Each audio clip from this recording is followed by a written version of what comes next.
Howdy partners, looks like this will be the last chance for a while to go on a little bike ride. I think tomorrow the German government's going to ban people going out on the streets unless you're going to the chemist or to the shop. So I'll go out for a little ride and just take a look around and see what it looks like. The streets are already pretty quiet. People are staying in. I've just done all my shopping for the weekend.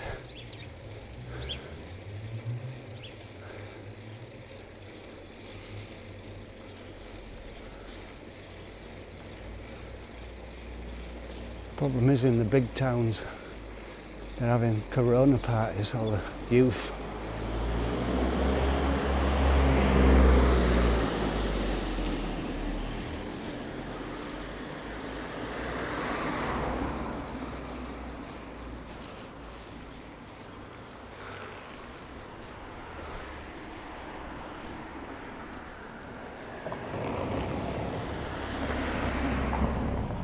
There's oldies working away. Hi, Oldie. Yeah, in the parks in Freiburg. Freiburg's already got a curfew on now, they've just set it up today. But all the kids were meeting up in the parks. Students drinking beer, having a party. That's always happened though, when there's things like plagues going on.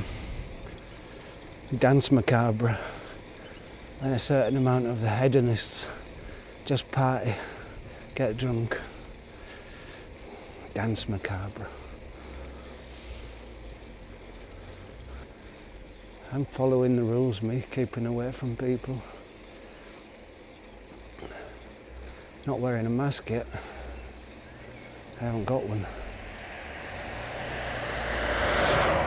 I'm washing my hands a lot, especially when I come back from the supermarket and I take a little half shot of whiskey and gargle and swill it round my mouth and gargle it in my throat and swill it down. For medicinal purposes only, of course.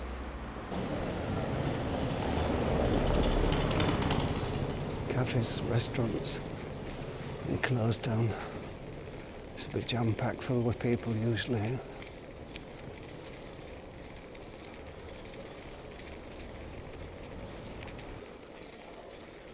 Bakery's closed.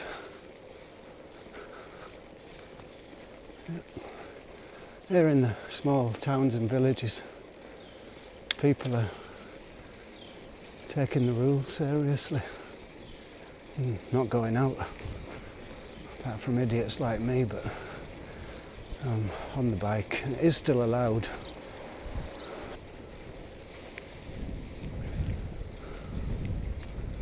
All these buildings there to the right, they're all schools. They've been shut down for the last couple of weeks. Strange thing is, it's such an early spring this year. It's been so warm. And nature looks absolutely robust, sprouting and thrusting into life, while we all cower at home, waiting for the next news edition.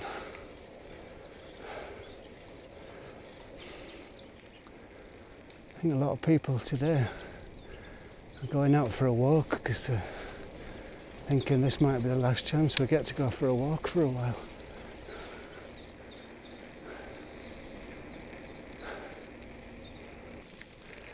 Yeah, it's bad at the moment for all the people who have anything to do with the entertainment industry.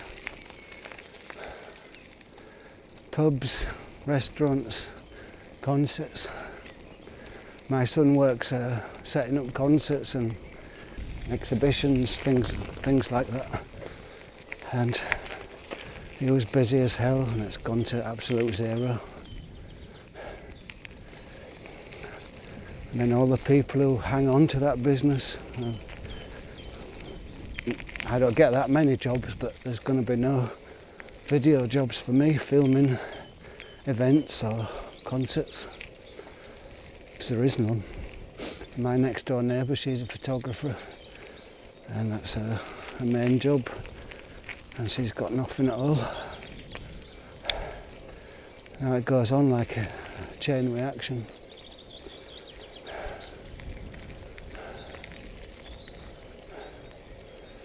And the only thing that's not cancelled is the spring. Look at them lovely greens. I suppose it's one little ray of sunshine in this whole thing is giving the environment a couple of months to have a pause in it. All the jets flying all the time non-stop, less traffic. You know, the commerce, burning oil, pollution, it's all gone right down. And the noise as well, you can kind of feel it. It's a different feeling. Just stand still for a second. All you can hear is the sound of the woodpecker and the wind in those reeds. Another thing as well is it's a nice change to see politicians talking straight and looking like they're telling the truth, looking a bit scared and haggard instead of smug information reporting about Brexit. Now Brexit has just become an academic elaboration, an academic example, an academic technicality. Well, we've got all over Europe, all the borders are closed now. Every country's drawn into itself. Not much left of EEC. You get the conspiracy theories starting now that this was all planned by the Chinese to crash the Wall Street, crash the shares, so they can buy it all up for peanuts with the massive amounts of money they've got stored there. I was reading some report, I don't know if it's true, it was saying that the crash of the stock market at the moment is much worse than 1929.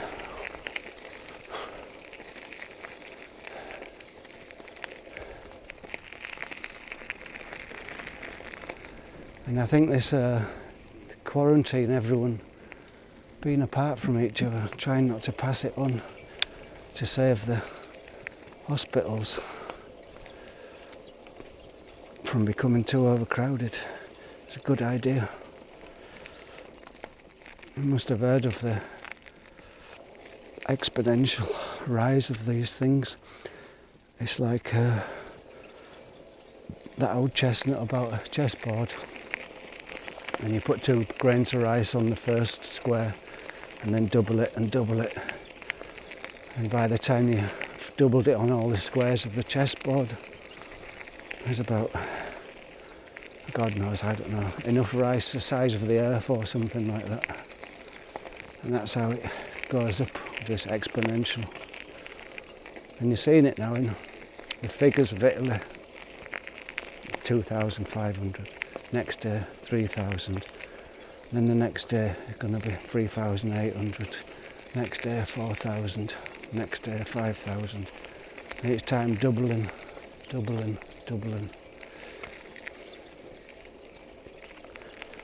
So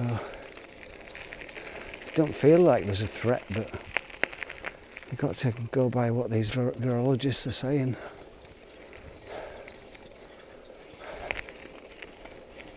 And I don't think they would take the trouble to do all these things that have not been done since the Second World War, curfews, if there wasn't a serious threat. But I think it probably will end up of us seeing thousands dead. But perhaps the way we live at the moment, I don't want to sound like some kind of eugenics guy or some kind of crazy nut, but maybe the amount of old people we've got living in old people's homes, having constant medical attention, maybe it's not sustainable.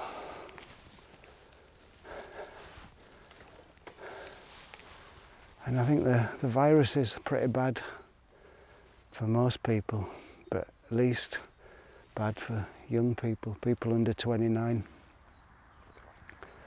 It makes you think, doesn't it, all the countries like in Europe are getting this. Italy with the worst death rate at the moment, and our countries are all full of old people on pensions. And if this spread to one of those African villages where they've got all the diseases anyway there, which elephantitis and dengue fever, whatever they call it, they're just much worse than what we've got. They've still got leprosy and the plague and all stuff like that there.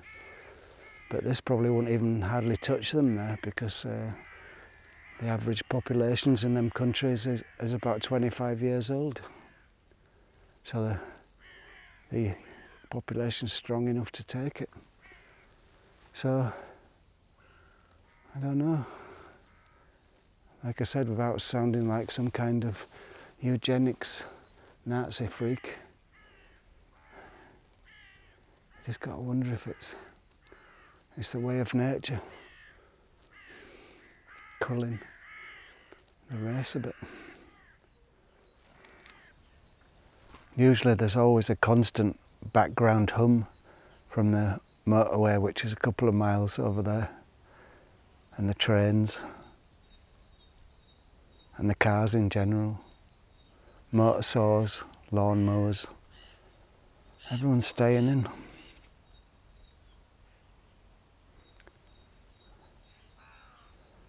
And the guy who follows me, Sandy, he said about the sound of silence, it's quite loud really.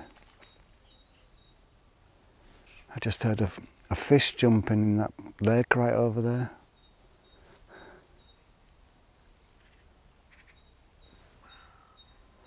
The only noise in the background is the hum of the bees and the insects. This is how quiet it must have been in the Middle Ages,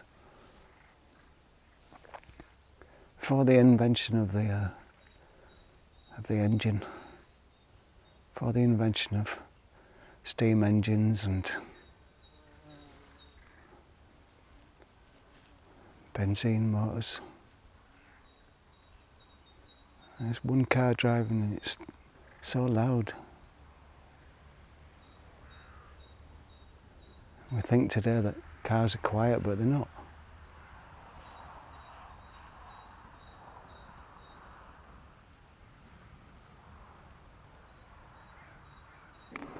You think about Spanish flu at the end of the First World War, and there was people, the first time they all started rushing around the world, going to fight in places, going to fight all over the world, millions of troops in France and in the trenches, and then the Spanish flu got them all and ended up killing more people than the wars.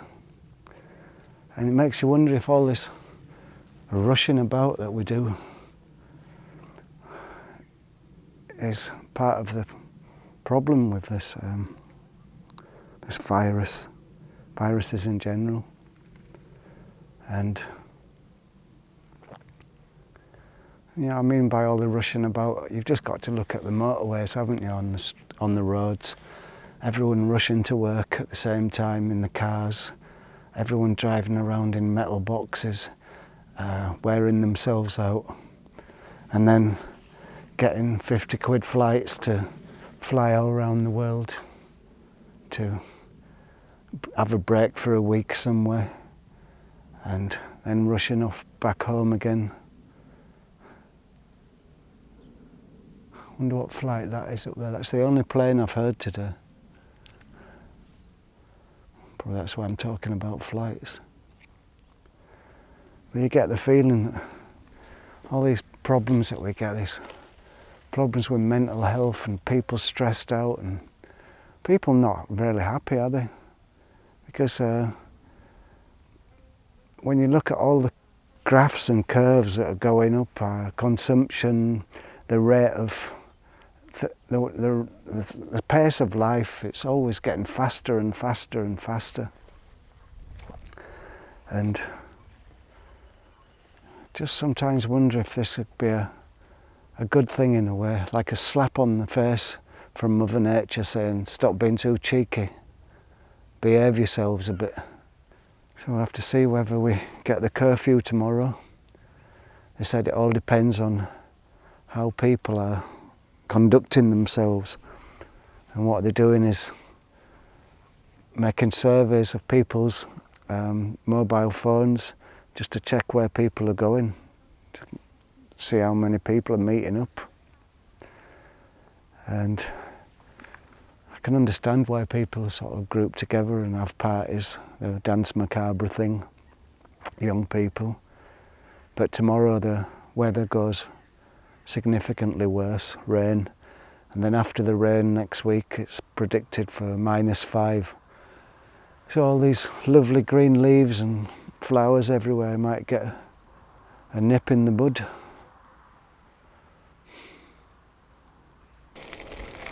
What's this clown doing here up ahead? Going out for a walk in his car.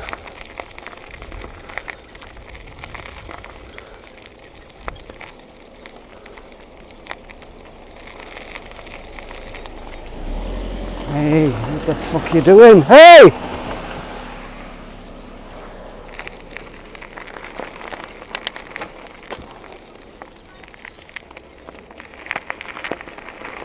Just nearly ran into me, that car. That woman in that car just then stopped in the middle of the road to have a cigarette in the car. And as I went round her, she didn't see me and just started driving off into me. Bloody hell. They usually grow lots of asparagus around here, but they reckon they're not going to bother this year because they can't get the East Europeans to come and harvest them, plant them. So that's another activity that's cancelled. But still the nature carries on.